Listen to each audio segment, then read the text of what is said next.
तो नमस्कार, बहुत बहुत स्वागत है आपका आपके अपने चैनल मार्केट स्टडीज़ पर। बात कर रहे हैं पेटीएम यानी 197 कम्युनिकेशन की डेली कैंडल चार्ट पर स्टॉक स्टडी करते हैं। सबसे बेहतरीन चार्ट होता है अगर आप स्टॉक को चार्ट बेसिस पर स्टडी करने जा रहे हैं तो 47 का आरएसआई इस समय चार्ट के ऊपर आपको कंसोलिडेशन फेज दिखा रहा है, यानी होल्ड कर कर चलने को बोल रहा है, क्योंकि ये जो आरएसआई है ये इंडिकेट करता है कि चार्ट में ना इस समय बहुत ज़्यादा मजबूती देखने को मिल रही है और ना बहुत ही ज़्यादा वीकनेस देखने को मिल रही है। तो एक्चुअली अगर हम देखें तो स्टॉक इस समय क्या आपको कंसोलिडेशन फेज में नज़र आता है, तो आप कुछ हद तक ये कह सकते हैं कि स्टॉक जो है वो आपको यहाँ कंसोलिडेट करता हुआ नज़र आ रहा है इन बिटवीन 520 टू 720। 520 पर एक बेस बना, 17-1800 के लेवल से स्टॉक जो है वो आपको लगातार गिरावट दिखा रहा था। 520 के लेवल्स के आसपास स्टॉक जो है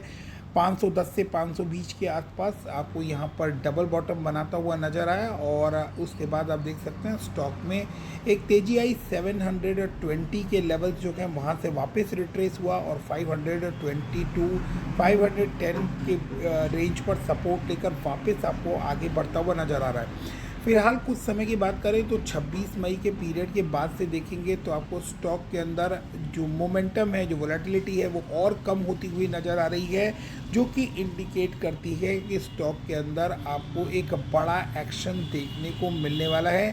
क्योंकि जब भी कोई स्टॉक वोलेटिलिटी ख़त्म कर कर कंसोलिडेशन फेज में आता है तो आपको कोई बड़ा एक्शन देखने को मिलने वाला होता है, या तो वो स्टॉक जो है कोई बड़े गिरावट की तैयारी कर रहा है और या फिर उसके अंदर कोई बड़ी तेज़ी आती हुई दिखाई देने वाली है। अब यहाँ पॉइंट ये है कि यहाँ पर गिरावट आने की चांसेस ज़्यादा है या तेज़ी इस स्टॉक में बनने की चांसेस ज़्यादा दिख रही है।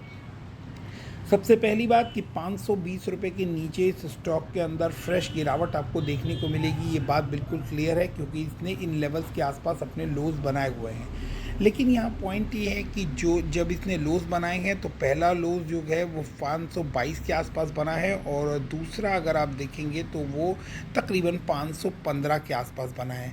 तो यानी लोअर लोज जो है वो यहाँ स्टॉक बनाता हुआ नज़र आ रहा है और जब लोअर लोज बनते हैं तो एक इंडिकेशन ये मिलता है पहला कि स्टॉक जो है वो आपको कमज़ोर होता हुआ नज़र आ रहा है। ये पहला इंडिकेशन है कि अगर एक लो जो बनता है रीसेंट लो वो पास्ट लो से नीचे होता है तो इसका मतलब है लोअर लोज बन रहे हैं और लोअर लोज इंडिकेट करते हैं कि उसके बाद जो भी तेज़ी आई है वो उस लो के भी नीचे आपको क्लोज होती हुई नज़र आएगी। अगर इस बात को आपको और बेहतर तरीके से एग्जांपल से समझना है तो आप निफ्टी का चार्ट देख सकते हैं। 18,600 जाने के बाद जितने भी हाइज बने हैं वो सभी हाइज प्रीवियस हाइज से कम है, यानी 3 बार हाइज बनाने की कोशिश हो चुकी है लेकिन वो तीनों ही हाइज आप देखेंगे तो 18,600 के नंबर से कम है, यानी लोअर हाइज बनते हुए नज़र आ रहे हैं। जैसे लोअर हाइज बनते हैं वैसे ही लोअर लोज डेवलप होते हैं, तो यहाँ आपको चार्ट पर लोअर लोज डेवलप होते हुए नज़र आ रहे हैं, जो कि फर्स्ट इंडिकेशन है कि इस स्टॉक में आपको कमजोरी देखने को मिल सकती है। दूसरा इंडिकेशन हमें कहाँ से मिलता है कि स्टॉक शायद आपको कमज़ोर पड़ता हुआ नज़र आए। यहाँ आप देख सकते हैं स्टॉक ने एक बार सपोर्ट लिया, थोड़ा सा आपको राइज देखने को मिला और उसके बाद एक गैप डाउन ओपनिंग आप यहाँ देख पा रहे हैं।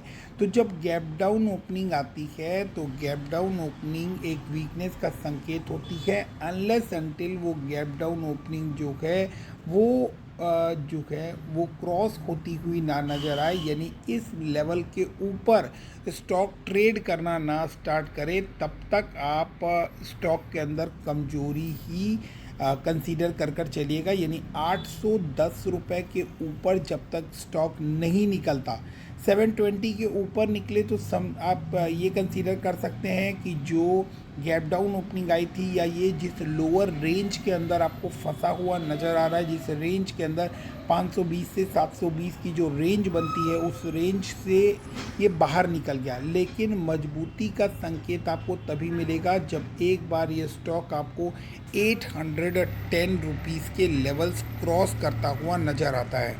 अगर ये इन लेवल्स को क्रॉस करता है तो फिर आपको इस स्टॉक के अंदर बड़ी तेज़ी देखने को मिलेगी। तकरीबन 1000 से लेकर 1200 रुपये तक के लेवल्स भी देखने को मिल सकते हैं।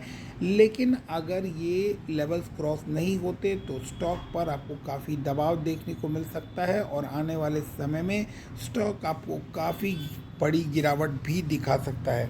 अगर स्टॉक इन लेवल्स से आपको करेक्ट होता हुआ नज़र आता है तो 520 एक बेहतरीन सपोर्ट, बड़े सपोर्ट के तौर पर काम करेगा। यहाँ देख सकते हैं मल्टीपल टाइम अब स्टॉक जो है वो इन लेवल्स के ऊपर सपोर्ट ले चुका है।